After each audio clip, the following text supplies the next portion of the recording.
ഹരേ കൃഷ്ണ. പ്രാണവൃന്ദാവനിലേക്ക് ഏവർക്കും സ്വാഗതം.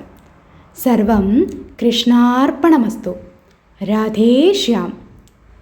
ഇന്ന് നമ്മളൊരു അനുഭവമാണ് പങ്കുവയ്ക്കുന്നത്. ഭക്ത തന്നെയാണ് നമ്മളോട് സംസാരിക്കുന്നത്.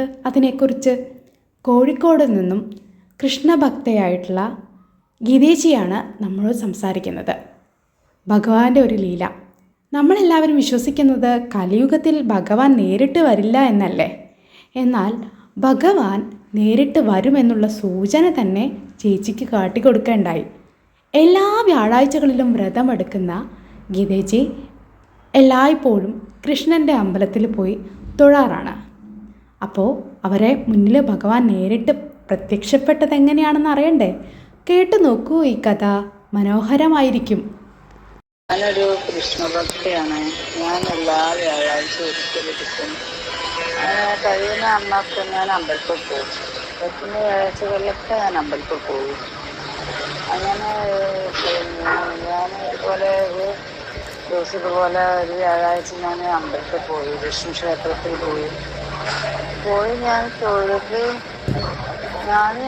തൊഴുതപ്പോൾ സാധാരണ ഒരു വിഗ്രഹം തന്നെയാണ് നടക്കുന്നത്. കൃഷ്ണൻ്റെ വിഗ്രഹമാണ്. അങ്ങനെ ഞാൻ തൊഴുത് എല്ലാം കഴിഞ്ഞ് പ്രസാദമൊക്കെ അങ്ങോട്ട് വാങ്ങി ഞാനൊരു 5 മിനിറ്റ് അവിടെ ഇരുന്നു. 5 മിനിറ്റ് ഇരുന്ന് ഹരേ രാമ നാമം ജപിക്കുക. ജപിക്കുന്ന സമയത്ത്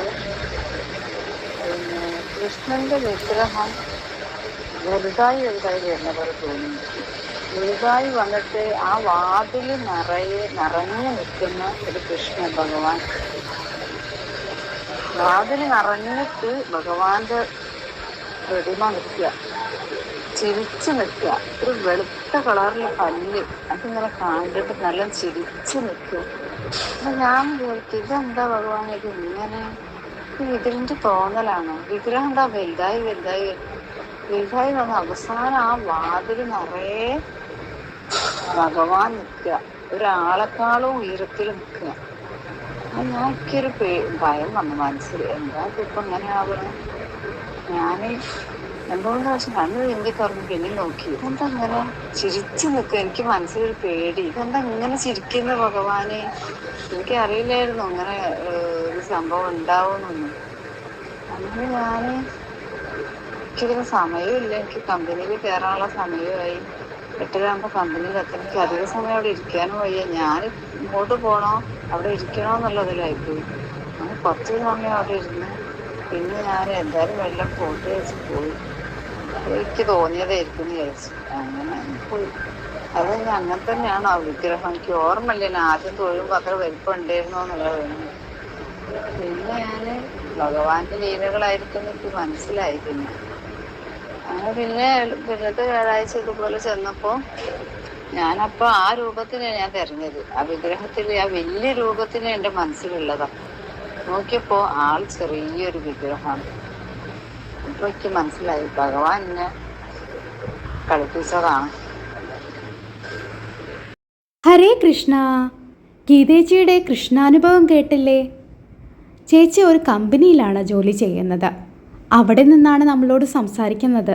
അതുകൊണ്ട് തന്നെ ചില ശബ്ദങ്ങളൊക്കെ ഡിസ്റ്റർബ് ചെയ്യുന്നുണ്ടെങ്കിലും കൃഷ്ണാനുഭവം കേൾക്കാൻ കാതോർത്ത് നിൽക്കുന്ന ഭക്തർക്ക് അതൊന്നും ഒരു പ്രശ്നമാവില്ലെന്നറിയാം.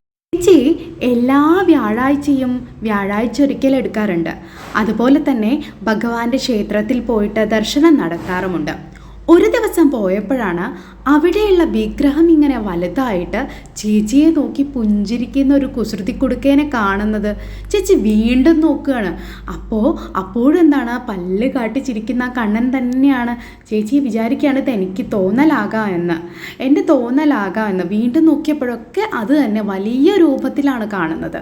പിന്നീട് ഒരു ദിവസം പോയപ്പോഴാണ് മനസ്സിലാവുന്നത് അവിടെ ചെറിയ വിഗ്രഹമാണെന്നുള്ള കാര്യം. ചേച്ചിക്ക് മനസ്സിലാവുന്നു ഇത് ഭഗവാന്റെ കളിയാണ്, ഭഗവാൻ ഭഗവാന്റെ കുസൃതിയാണെന്ന്. അതെ, ഭഗവാൻ ഭക്തരോട് ചിലപ്പോഴൊക്കെ ഇതുപോലെ കുസൃതി കാണിക്കാറുണ്ട്. ഒരുപാട് പേർക്ക് അനുഭവങ്ങൾ ഉണ്ടായിട്ടുണ്ട്. നിങ്ങൾക്ക് ഇതുപോലെയൊക്കെ അനുഭവങ്ങൾ ഉണ്ടായിട്ടുണ്ടെങ്കിൽ ഒന്ന് പങ്കുവെക്കണേ. നമ്മുടെ ഈ അനുഭവങ്ങൾ മറ്റുള്ളവർ കേൾക്കുമ്പോൾ മറ്റുള്ളവർക്ക് പകർന്നു നൽകുന്നത് ഭക്തിയുടെ വെളിച്ചമാണ്. ഭക്തിയും വിശ്വാസവും ഒക്കെ നഷ്ടപ്പെട്ട് ഒരുപാട് ആളുകളുണ്ട് പ്രശ്നങ്ങളിൽ കിടന്ന് ഉലയുന്നവർ. അപ്പോൾ ഇത്തരത്തിലുള്ള അനുഭവങ്ങൾ കേൾക്കുമ്പോൾ അവർക്ക് നൽകുന്നത് പ്രത്യാശയാണ്, പ്രതീക്ഷയാണ്. അതുകൊണ്ട് തന്നെ അവരുടെയൊക്കെ ഭക്തിയുടെ പാതയിലേക്ക് നയിക്കുമ്പോൾ നമ്മൾ ചെയ്യുന്നത് നമ്മൾ പോലും അറിയാത്ത ഒരു പുണ്യകർമ്മമല്ലേ. അതുകൊണ്ട് നിങ്ങളുടെ അനുഭവങ്ങൾ ഈ കാണുന്ന കോൺടാക്റ്റ് നമ്പറിലേക്ക്, വാട്സപ്പിലേക്ക് ഒന്ന് വോയിസ് മെസ്സേജ് അയയ്ക്കുക. നമുക്കത് മറ്റുള്ളവർക്കും കൂടി പങ്കുവയ്ക്കാവുന്നതാണ്. ഭഗവാൻ കൃഷ്ണൻ എന്ന് പറയുന്നത് തന്നെ, അല്ലെങ്കിൽ കൃഷ്ണഭക്തി എന്ന് പറയുന്നത് ഒരു ആനന്ദമാണ്.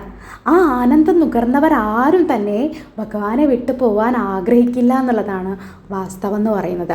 ഇത്തരത്തിൽ ആനന്ദം നുകർന്നവരൊക്കെ തന്നെ എന്ത് പ്രതിസന്ധി ഉണ്ടെങ്കിലും അതിനെയൊക്കെ അതിജീവിക്കാനുള്ളൊരു ശക്തി ഭഗവാൻ തന്നെ നൽകുന്നുള്ളതാണ്.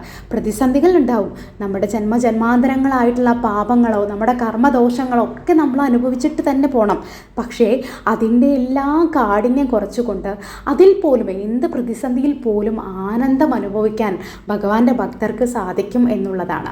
അതുകൊണ്ട് തന്നെ നമ്മുടെ ഈ ഭക്തിയുടെ രുചി മറ്റുള്ളവർക്ക് കൂടി പകർന്നു നൽകാൻ സാധിക്കണം. എൻ്റെ ചാനൽ നിങ്ങൾക്ക് ഇഷ്ടപ്പെട്ടെങ്കിൽ ഒന്ന് സബ്സ്ക്രൈബ് ചെയ്യണേ. നിങ്ങളുടെ സപ്പോർട്ടും സബ്സ്ക്രിപ്ഷനും ഒക്കെയാണ് എൻ്റെ മുന്നോട്ടുള്ള യാത്രയ്ക്ക് കരുത്തേക്കുന്നത്. Thank you. ഹരേ കൃഷ്ണ. സർവം കൃഷ്ണാർപ്പണമസ്തു. രാധേ രാധേ ശ്യാം.